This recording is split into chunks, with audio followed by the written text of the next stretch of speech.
Yeah, I think towards the end of the season there, and everything, you're just kind of have your mind on the playoffs. Obviously, you're staying present, but you're just trying to get as many looks as possible because at some point you're going to see these guys again. Down to seeing Ohtani, seeing their pitching staff, understanding how the ball skips in center field when it gets a little wet out there towards the end of the nights, the routes, all the little things that are going to become big things, I think, when we're playing on all sides of the ball eventually back in LA. So, yeah, I think you're just gathering information, and, of course, you're taking those games seriously because we were still playing for something there. But in the back of your head as competitors, you're always planning for the next opportunity. So I think getting a look from him was good. But, listen, at the end of the day, he might, do something totally different. So can't put too much stock in what has already happened. You can only take notes and have multiple plans for what you think you might see. So I'm excited to go out there and just, attack their team with my teammates.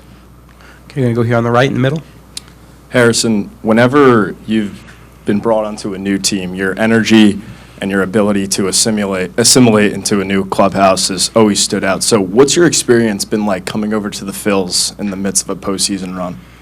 Yeah, I appreciate that. I think just my contract status has kind of allowed some flexibility in there, which is great, I think every team I've signed with has had every intention of going to the postseason, but I think this year was the first time where that plan didn't kind of work out with the Twins, which is okay. It's just all part of the game, and I'm just thankful that with that flexibility, the Phillies took advantage of giving me an opportunity, to come here and help them win. And from my perspective, I think taking advantage of that opportunity was my only focus. And I've been asked that question a number of times, and I think the answer really is simply in between the white lines at this level. Winning baseball is a universal language. We all have different backgrounds and different routes maybe to that locker room, but when it comes down to getting with a group of guys and working towards one ultimate goal, I think regardless of those backgrounds or that journey, it's a universal language, and it's one I certainly know how to speak. My dad, my parents, every coach I've had along the way, I've been very fortunate to help me along in making that language, if you will, more natural to me. And I've only gotten better at speaking it, I guess. So, with that said, I think there's just a great opportunity, one that I plan to take full advantage of. And it was a great 2 months, but, as far as I'm concerned, the season kind of resets, and we get to go back to, the version and brand of baseball we played as a kid, which was just trying to win a World Series. For me, it was, being a New Yorker, I had the teams I looked up to and the players I looked up to, and many times they were hoisting trophies, and that's why I started playing. So, regardless of the uniform, I'm certainly happy it's in Philadelphia with this organization, but this is a dream that, I think a lot of us have had for a long time, so I'm just excited to dive into it. Okay, and I'm sorry. Go ahead, yes. Follow up. And I know you're keenly focused on, staying in the moment with the task at hand, but how has your previous success in the postseason, helped prepare you for this moment? Yeah, you can't really play hero ball. I think keeping it super simple, trying to take your single, having a good at-bat, passing the baton, all these little things will ultimately create a favorable result. You'll have hero moments, guys will have hero moments, but you're not thinking that going into the at-bat. It's really where the process is so important, and it's kind of why players talk about the process so intensely, because when the noise increases and the pressure of the situation kind of increases, the process in finding that result is what's really kind of is important. And I just think that it's just a group of guys that kind of know how to do that, and we've been practicing that and preaching that all year. So now it's just a matter of execution. And I think if you pair, some preparation with just living in the moment and enjoying it, I think you're going to find yourself on the favorable end of those results. So, yeah. Okay, I'm going to go first row here. Howard? Harrison, good to see you. I have a couple of things. One, just in terms of your ability to hit righties, the last couple of years that's gone up. Obviously, it was something you did real well earlier in your career. This year especially, there's actually a reverse platoon split going on where you're hitting for power and average against fastballs, off speed, doesn't much matter. What have just writ large been the adjustments you've taken against right-handed pitchers? Nice. I like this question. Yeah, I think, you know, I was certainly aware of the statements that were made by various organizations. And I don't take those any way other than simply finding a way to get better. You know, there's a reason why they think that, and numbers certainly prove that, so we have to get better. There's really no emotion about it. It is what it is. And sustaining an injury at the end of 2023 was challenging, and working my way back really all of last year, where I didn't really recognize myself as an athlete. You know, my twitch on my backside, where my adductor was located, was slightly off, and it really was just a matter of time. But when that time kind of ran its course, I had the ability to take a step back and really just invest in myself and invest in, you know, who I really wanted to be. And that was a player that didn't want to go back to who I was. I wanted to be someone new. I wanted to understand my body in a different way, and wherever I was from an athletic standpoint and physical standpoint was one I just wanted to grow on and build on, and I invested in myself and finding a really good biomechanist down in Tampa, and we do all of our reports together.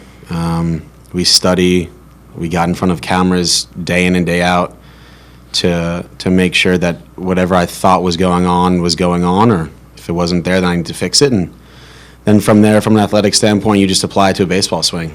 And, you know, I've been an athlete my entire life, so being in tune with my body is something that I've always just been sensitive to. And I think once I kind of understood where I was at from a physical standpoint, we attacked, you know, righties, we attack lefties, we attack everything. But specifically for righties, like you mentioned, I guess to answer your question, I'm aware of how I get pitched, and you have different plans, you know.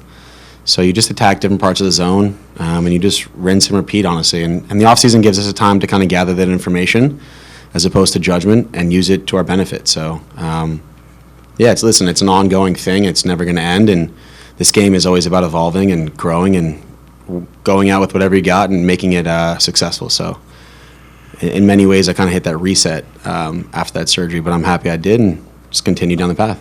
And just to follow up on that, on the defensive side of the ball, and maybe this is part of it, you know, your defensive metric numbers in center field are excellent this year. I'm wondering how much, as you think about the adjustment here in Philly, the ability to play center field and play it regularly helped play a part, whether that's also, you know, as you guys face a question, mutual option about what you want to do, how much playing in center field you think was central to what you were able to do here down the stretch? Yeah, sure. I mean, anything with a, you know, contract, a mutual option or whatnot, I'll reserve that for when the season's over. But, you know, I knew what I was getting myself into in Minnesota and playing left field. Byron Buxton, who's one of my favorite players growing up, you know, in this league and playing in this league. I knew I was going to play alongside him. I knew he was going to be healthy, so I was excited to dive back into left field. I think it just gave me a really good opportunity to show not only myself, but, you know, teams that I can play both positions, which I think is valuable. Last time I played left field for an extended period of time was at the University of Florida. And like I mentioned, you know, that gave me a better understanding of how the ball comes off the bat. You know, left field's tough, especially with righties when they snap hook the ball. You know, lefty fly balls, they come back. There's just a lot of, you know, there's some nuances to it, and diving back into that energy and attacking it, obviously at the big league level, what I think was fun. I think there was a slight adjustment period, but, you know, I loved every second of it. I really did. So I feel really comfortable in both positions. I just want at-bats. I want as many at-bats as possible. I want to help a team win. I want to get on base as much as possible. I want to score as much as possible. And if that comes down to playing left field, then so be it. But also get an opportunity kind of in Philly to prove that I can obviously still play center field. You know, I think it's just great. You know, I want it more than anything. I want it all the time. So if I got to play left or center, I could do it. So, yeah, I just really just have fun with it and go out there and be the best contributing asset to a team as possible. Destiny, second row on the right. Harrison, you played against Kyle Schwarber in college, and you saw him a lot in the NL Central earlier in your career. What did you think of him back then, and what do you think of his evolution as a hitter overall? Yeah, at the University of Florida, when he was in Indiana, he hit. I remember him parking, I don't know how many balls it was over our scoreboard in right field, but it looked like he just flicked it out. He's just extremely strong, just really good base of a hitter. You know, knew where his barrel was at. He just did an incredible job. His bat to ball ability has always, as far as I've seen since college, has always been incredible. And listen, I think consistency is one of the toughest things that we search for in this game, especially at this level. And at every level, I've never not seen him hit. I think anyone sitting in this chair would say the same exact thing. So now that I'm on his team, I'm certainly happy that I don't have to watch those balls fly to the park anymore. But listen, he's just had an incredible year. Every place he's gone, I've been in a number of teams, but so has he. And he's been a contributing factor in every single one of those teams in the postseason, all season, but also more especially in the postseason, which I just respect tremendously. So I think a lot of us can gain and try to model our game after his at the plate. So, what that comes down to is just his poise, his relaxation. He doesn't get too high, doesn't get too low.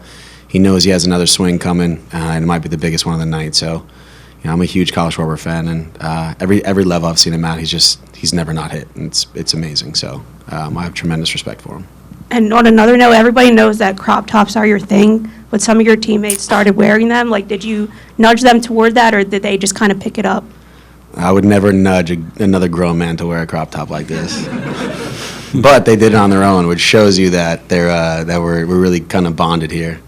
I think the crop tops are just, listen, it's just fun. It is what it is. I don't read too much into it, but just makes the the hot summer days a little lighter. Shave off some fabric. It's always good. And then obviously when the teammates started doing it, I thought it was fun. It's all in good fun, and it's just in a weird way, it just shows a level of togetherness that is you ride some energy for a couple weeks, and we move on to the next thing as a team. So I was happy to see some guys rocking crop tops out there for sure. We're going to go far left in the first row. I was going to ask that question. I'm glad Destiny asked it instead of me. But along those same lines, did you feel a comfortability right away with this clubhouse, being as that it's so tight-knit? These guys have been together basically forever. Did it feel seamless when you came here? Yeah, it did. But at the same time, there really wasn't any time to think about anything other than how am I going to help this team win today? I think maybe when the game was over, I kind of thought to myself at times, do I fit in here, this and that? But I think that was quickly, those thoughts quickly went away once I realized a couple of days in the clubhouse and just seeing how guys interacted, that there were no cliques. There's no cliques. It's just about coming here, doing your job, executing. And if you don't, you come back tomorrow and do the same exact thing. But you always keep the energy high. You remain positive for your teammates. And I just learned that very quickly. So I think the transition was extremely seamless. But again, listen, at the end of the day, it's a lot easier to get along with your teammates when you prove to them and show them and you gain their respect by playing winning baseball, preparing like a winning player, talking in the dugout to help the team win, and just overall just being someone who turns yourself over to that win every day, doing what you can to help the team win. And I think I was easily and better received, if you will, once I kind of proved that was what I was all about, which is always what I'm all about, because this is what I do. This is what we do. This is all we care about every single day. So locker rooms, I think that do that the best, go the farthest. So yeah. Okay, we got time for one more. Far left in the back. Harrison, at this time a year ago, you were down in the other clubhouse. You were on the other side of this atmosphere. You've been pretty well received by the fans in just a couple of months. What's that meant to you? I know you were signing autographs for a while after the intra-squad game the other night. And how excited are you to be on this side of the postseason atmosphere tonight? Yeah, I'm happy you asked that question. The fans are really kind of what keep us all going. Especially here, the fans play a large role in what makes this place so special. I learned that very quickly. The first or second thing that was said to me after I kind of got in the clubhouse was waiting to see the fans out there. And then, we get in the postseason, waiting to see them then. And obviously at that point we had a long way to go, but that was certainly on the radar. And everybody talks about the fans here. So, every place I've gone, they've had tremendously passionate fans. St. Louis was amazing. Got a chance to play for the New York Yankees. Obviously, that was great. New York Mets, the fans in their own right are also very passionate and very, very, very special, I think. And now I get to play, with the Phillies, and nothing's changed. And I'm just extremely grateful to go out there and compete and, live out my passion in front of fans that really, in a different way, share the same level of passion that I do. And, the thing that baseball players at this level and fans also share in common is their desire to win, Whatever really it takes, doesn't really matter what or how you do it. but just the passion and the consistency among all the fans and just simply wanting to win. And that's kind of what drives it here, right, is about that winning culture and everything. And I think the fans reflect that tremendously. So, obviously we tipped our hats and everything, and of course I did that as well after that practice, but I just thought it was nice to kind of engage with the kids and the young fans and everything, and it's really what it was all about. I've been in that position before, and I've really emulated those major leaguers I looked up to at a young age. So always hand it back and just you do it for the fans. You try to deliver the best you can. So I'm excited to go out there and experience it on this side, and I'm certainly looking forward to the energy. Harrison, thanks a lot. Thanks, guys. Okay. Rob Thomson will be in shortly.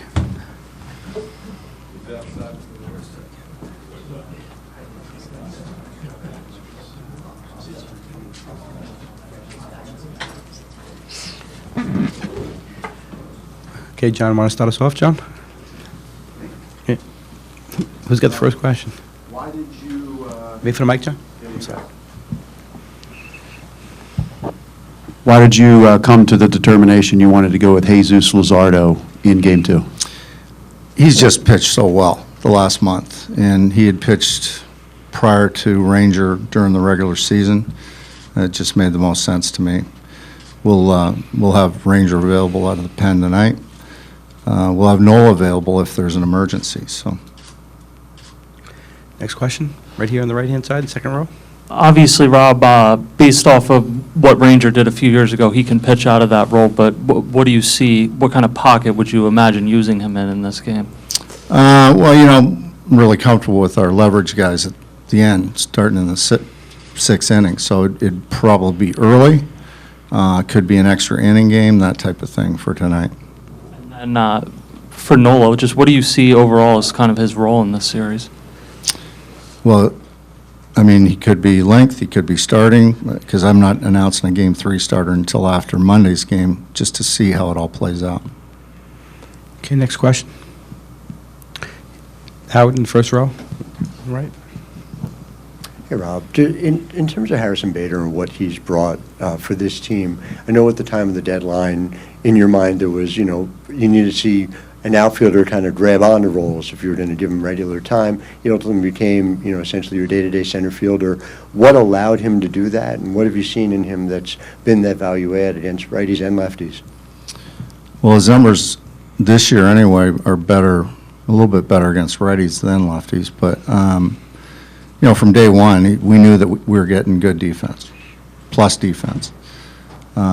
And then he got hotter than a pistol there for a while. He's cooled off a little bit, but he looked pretty good in the last couple of days. So, but he's just played himself into the everyday center fielder in my mind, just because of the defense, and I trust that he's going to swing the bat. He's going to get on base, and hitting him in the 8 slot today. It's more about turning the lineup over with him and Stott at the end, and then we get to Trey and Schwarber and Harper. So, yeah, he's played great for us, and I love the energy, and I love the sort of the confidence he brings to the team. In the back on the left. Rob, with AutoChem, kind of two-part question. One, what do you see as a role for him? Where do you trust him right now in the field? And just overall, a guy who was an undrafted free agent, came up and really made a big impact a few different times this year. How cool is that to see for him? And now he's part of a postseason roster. Yeah, it's a great story. Being undrafted, I think part of the reason he was undrafted, he had some injury issues in his draft year. But, yeah, it's a great story. He's worked hard. He can play all over the diamond, swings the bat. He's got a great approach. I see either him or Wilson probably playing left field against left-handed pitching, possibly pinch hit. Wilson's more of a pinch run type guy than Kemp is. But, yeah, I really like his ability, and I think he's got a great future. Okay, right here in the first row. Hi, Rob. Hi. So Trey Turner yesterday said he had yet to go, 100%. What gives you confidence that he can lead off today, and what have you seen from him over the last few days and in the scrimmage that makes you feel like he can not miss a beat when he's out there? Yeah, maybe he said he didn't go 100%, but I think he thinks he can go 100%. He played 7 innings in that inter-squad game the other night, moved around well. ran balls out probably at 90%. So I think he's ready to go, and I'm glad he's ready to go. He did a great job. You know, we kept him back here when we went to LA and Arizona, and trainers kept telling us that we're back here that he's doing great, he's getting better, but we got back and we saw it firsthand, and they were correct. They did a great job. You're going to go down here in the front row? Hi, Rob. So the ball club released its postseason hype video this morning, and Zach Wheeler had an appearance at the end of it where he basically said October is why you guys do this. How much is Zach around the club right now? And if he's around a lot, how much does that help the team? Yeah, he gives us a lot of confidence, even if he's not playing or pitching. He's here today. I can tell you that. How much he's going to be with us, I'm not 100% sure, but he wanted to be here today, and I'm glad he's here. And you know, he's just a great person to have around. You know, he just has that aura about him. Anything else for Rob? John Mike, in the middle. Hi, Rob.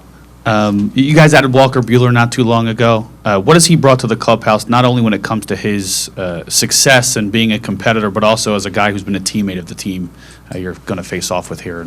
Yeah, I think he's given some information to our pitching coaches, and he's a winner. You know, it's like having wheels around. You know, he's a winner. He has that aura about him. Yeah, we're going to use him out of the pen in this series. Whether it's for length or for one inning, that's to be seen. But yeah, he's a great teammate. He's in the middle of everything in that clubhouse, and he's a good guy to have around, and he's got a lot of talent. Okay, second row right here. Hey, Rob. Bader was good for you no matter where you put him in the lineup in the last 2 months. What do you like about the construction of the lineup today with him hitting eighth that makes you feel like it could be successful? Yeah, as I said before, I like him there because I think because he can get on base in a number of different ways, he can turn that lineup over for Trey and Schwarber and Harp. And plus, we had to, with all their lefties in their bullpen, we had to go right, left, all the way down, other than the Schwarber-Harper tandem. So, yeah, he gives us a lot of length in that lineup if he's swinging a bat.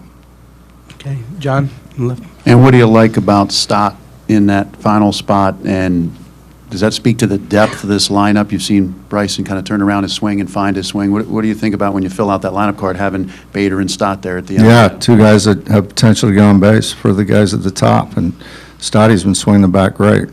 Like you said, they made that adjustment earlier in the year, and since then he's taken off, and he looks like the guy that we think he is that line drive, gap guy, occasional power, really control the strike zone, and he's done it. So hopefully he keeps doing that.